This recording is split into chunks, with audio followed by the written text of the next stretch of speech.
My name's Chris Honthy. Welcome back to my channel.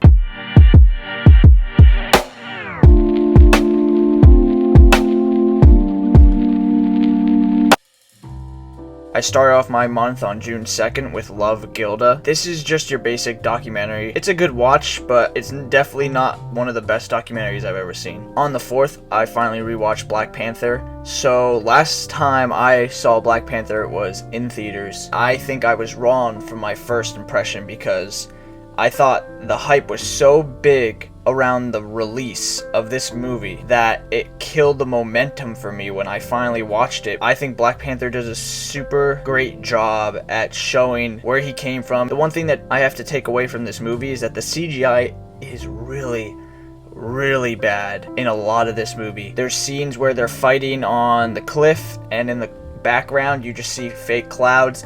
The ending fight scene where he's fighting Killmonger and the train, it's bad, but I think this is a solid MCU movie, but do not get me to watch Captain Marvel again. On the 5th, I watched Border. I finally got Hulu a couple months ago, and I've been scrolling, looking for movies. I love just like adding movies to my watch list without even watching a movie that night. And Border has been one of those movies that I've skipped every time, but I had no idea what the movie was about until I read the synopsis, and I was like, I need to watch this. Let me tell you, I was blown away from this movie. I have never been the same after watching this. I am still not the same. I have no idea who I am anymore. I really don't have anything to say except that this is one of the most original, soulful, fantastical, and fulfilling films I have ever seen. It is weird, do not get me wrong, but I believe it is hands down one of the best movies I've seen in a long time, and I honestly believe that a lot of people should watch this. It's not for everyone, but for me, I had a loss for words, and I don't want to spoil anything. Please watch this. It's on Hulu. Just watch it.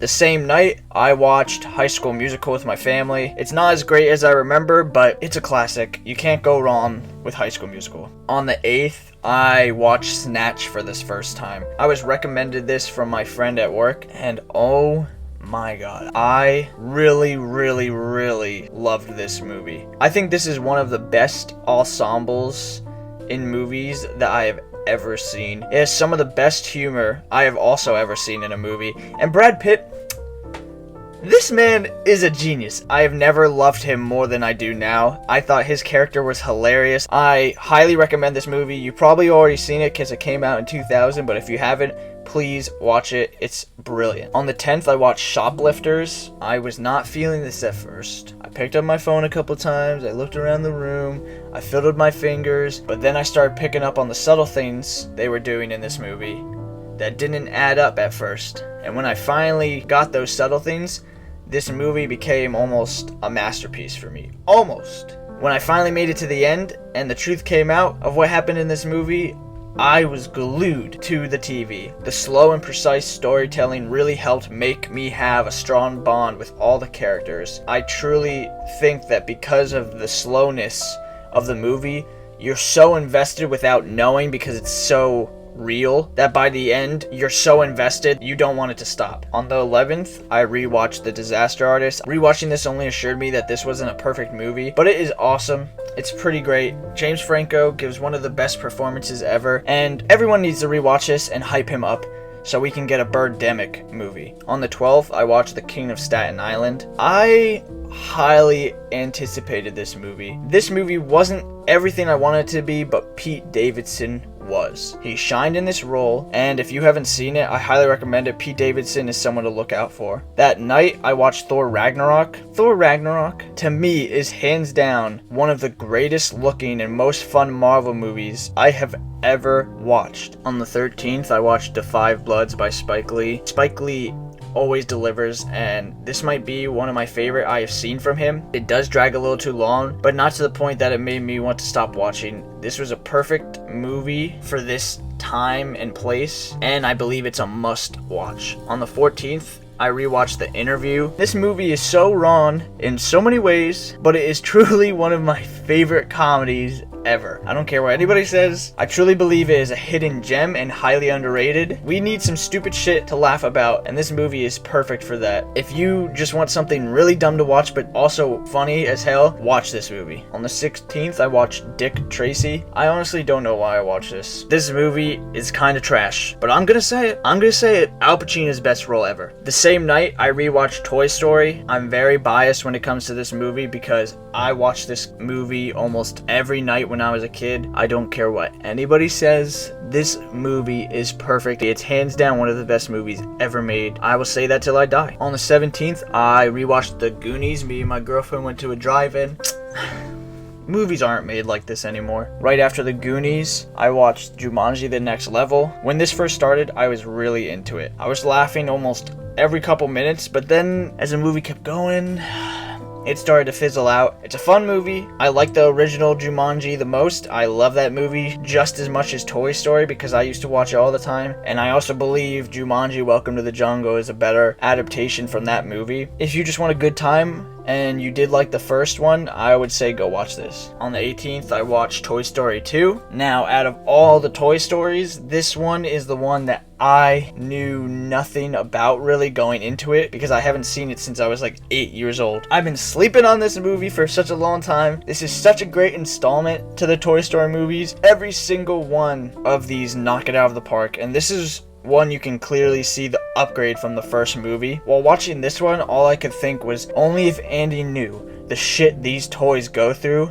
for this man. That night, I watched Ad Astra for the first time. Holy crap. I think this is one of the best, or maybe the greatest space movie I have ever watched in my life. I can honestly not believe this was so overshadowed last year because there were so many great movies last year alone that I just did not get to this. And if I did, this would have hands down been in my top 10. I loved this movie. For almost the entire film, my jaw was on my lap. This was not only one of the most stunning films I have ever seen, but was also one of the best acting jobs I have ever seen as well. Brad Pitt's performance is so subtle and calm that it will throw off the regular viewer, but he was truly masterful in this film. No wonder last year was like the Brad Pitt renaissance. On the 19th, I rewatched Toy Story 3. This may be one of the greatest Pixar movies, if not Toy Story movies ever. I was just blown away by this movie. I don't care what anybody says. I'm a huge Star Wars fan. I love the Dark Knight trilogy. I love Back to the Future. I love Indiana Jones. I love Lord of the Rings. But I don't care what any of you guys say. Toy Story is the best trilogy of all time. It meant so much more to me now that I'm a kid in college and watching Andy go off to college and Woody wanting only one thing this entire movie was to be held from him again, and then he finally gets that and he gets played with one last time. Oh my god, I'm tearing up right now. Jesus Christ. On the 20th, I watched As Good as It Gets. My dad really wanted me to watch this. The entire movie, I'm not gonna lie, I just kept thinking, is this as good as it gets? On the 21st, I finally watched Arrival. I wish I could go back and slap the shit out of myself and go see this in theaters. This was perfectly paced, but the story wasn't the greatest I have ever seen. But when that last 30 minutes hit, I was like, this is some of the best filmmaking I've ever seen in my life. On the 22nd, I watched Just Mercy. Last time I was this mad watching a movie because of how accurate and how good the storytelling was Detroit. And that's literally the same thing that's happening today too. The acting was superb in this movie, and it's not the best movie ever, but it's pretty good. Also, it's got Futura Font. On the 23rd, I rewatched Toy Story 4. This is honestly one of the best looking animated films by Pixar. It is just flawless. The animation is so good. You can't tell me that first sequence doesn't make you tear up. Also, Toy Story 4 is definitely the funniest out of the three as well. I laughed just as much as the first time I watched it. There are so many great moments like Duke Kaboom. If you've never seen these movies, what are you doing with your life? On the 23rd, I watched Close Encounters of the Third Kind. I don't think this is one of Spielberg's best. To me, I thought it was one of his weakest movies. Shaking my head.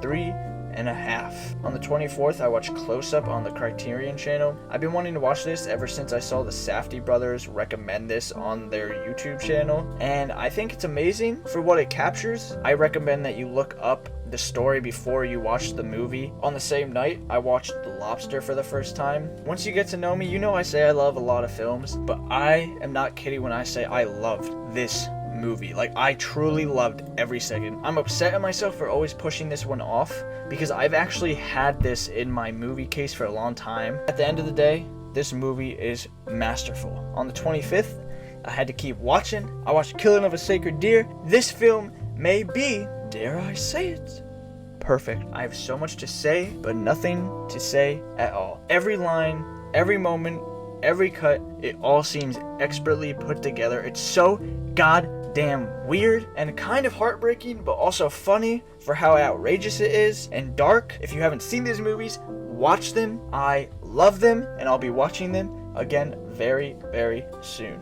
The same night, though, I had to go back, do a little research with the Yorgos Lanthimos, and I watched Dogtooth. How does someone even think of this? I recommend, if you have Criterion Channel or if you can get this movie, to watch it and let me know what you thought. On the 26th, I watched Eurovision Song Contest. There were only a couple moments that were really annoying for me. It's not great in technical terms, but it's good for what it is. I honestly think if you just want to have a good time watching a movie, I would watch this movie. So on the 27th, I watched Silence of the Lambs. Being a movie fan, I've watched so many movie fact videos or movie essays, and there's many scenes from this movie that I've watched without context. This entire movie, I kept waiting for the next scene that I knew was going to come up, so everything in between kind of fell flat for me, which kind of sucked, but I know it's a good movie. Maybe on a second watch I will enjoy this more knowing the entire story. I thought it was solid, and I'll have to rewatch it because I think I'll love it way more the second time. On the 29th, I watched Cape Fear. Nothing was that exciting for me. It was like the Pete Davidson movie. Like usual, it's way too long for Scorsese. He loves jamming shit into his stories, and usually it works. Like, I'm not gonna lie, it usually works with his long movies. But a lot of the editing was janky. Like that entire boat crash scene at the end, if you see this movie, you know what I'm talking about. I actually had no idea what I was looking at. I'm not kidding. I had no idea what I was looking at. If I showed you this scene without telling you it was Scorsese or Robert De Niro, you'd be like, did you make that? It's solid for Scorsese, but other than that, I'm not going to be watching this anytime soon again. That was my month of June, and I'm pretty happy with all the movies I picked to watch this month. Thanks for watching. See you on the flip side.